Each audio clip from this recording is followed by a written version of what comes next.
D'un élu de la République du Niger, qui est aujourd'hui dans une situation délicate. Vous avez fait un tour d'horizon de la situation dans la sous-région ouest africaine. Clairement, Pascal Affi-N'Guessan est contre le mode d'accès au pouvoir dans ces pays, où c'était un soutien à son ami socialiste. Non, je suis contre le mode d'action par les armes, par la violence, de façon antidémocratique. Ils sont subtils. Mais par exemple, comme objectif, nous nous sommes fixés 648 000 adhésions en 2020. Merci beaucoup d'être venu sur le plateau. La team, je viens de vous faire écouter la vidéo de Pascal Affi-N'Guessan et il nous parle un peu de la CEDEAO. Il regrette déjà ici les coups d'État des militaires et il dit que pour lui, ces coups d'État ne devraient pas durer. Il regrette même aussi le fait que la CEDEAO a, à un moment donné, reculé. C'est cette impression qu'il me donne. Vous savez, à un moment donné, la CEDEAO voulait attaquer militairement, elle voulait libérer Bazoum, elle voulait remettre Bazoum dans ses droits. Selon elle, Bazoum devrait continuer à gouverner. Pascal Affi-N'Guessan, pour lui, la CEDEAO devrait aller au bout de ça, mais la CEDEAO ne devait pas, c'est-à-dire flanchir. C'est-à-dire, aujourd'hui, j'ai l'impression que Pascal Affi-N'Guessan est dans la même position qu'Alassane Ouattara quand il déclarait la guerre au Niger. C'est cette impression que j'ai. Que pour Pascal Affi-N'Guessan, il fallait vraiment que la CEDEAO agisse militairement contre les États militaires pour imposer les présidents déchus. Parce qu'avant, ils avaient été élus de manière démocratique. C'est l'impression que Pascal Affi-N'Guessan nous donne.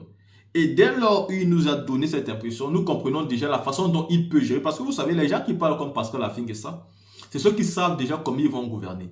Ils savent qu'ils ne seront pas la voix du peuple. Ils ne seront pas là pour le peuple. Ils seront là pour des objectifs différents. Et pour eux, malgré ce qu'ils vont faire au niveau de l'État, il faudrait toujours que tout le pays reste derrière eux. Il faudrait toujours qu'on se cache derrière la démocratie pour les laisser enfoncer le pays en plus en plus. Parce qu'on ne peut pas me dire ici qu'après les sorties de Bazoum, qui faisait passer l'armée nigérienne pour une faible par rapport aux terroristes, il fallait encore laisser Bazoum. Et pourtant, Bazoum est resté.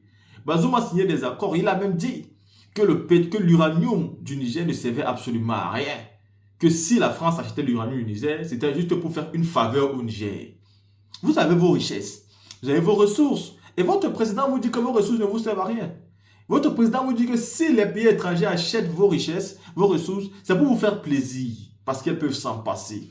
Voyez-vous, c'est ce genre de sortie que Pascal Affi-N'Guessan demande aux militaires nigériens d'accepter et de rester muet devant ça comme si de rien n'était. Pour moi, c'est humiliant, c'est honteux. Quelqu'un comme ça ne peut non seulement pas être le président d'un pays, mais même d'un parti politique.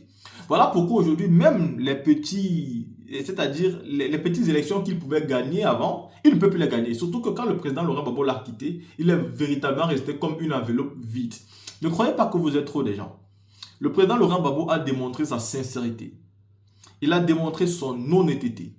Il a démontré qu'il n'était pas corruptible. C'est pourquoi aujourd'hui, il est un leader incontournable et incontesté.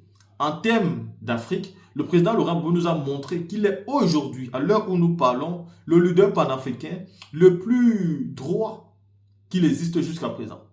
Nous savons où il était, nous savons où il est sorti et nous savons pourquoi il a créé le PPAC, où il est en train d'aller. Par contre, M. Affi-N'Guessan aujourd'hui se place vraiment dans une position de dire Alassane Ouattara avait raison, la CEDEAO avait raison, il fallait qu'ils attaquent. S'ils ne l'ont pas fait aujourd'hui, alors ils sont dans le tort. Et je suis déçu par rapport à sa sortie. La team, je vous laisse ici débriefer aussi comme vous voulez en commentaire. Et on se voit pour des prochaines vidéos spéciales convention du PPAC.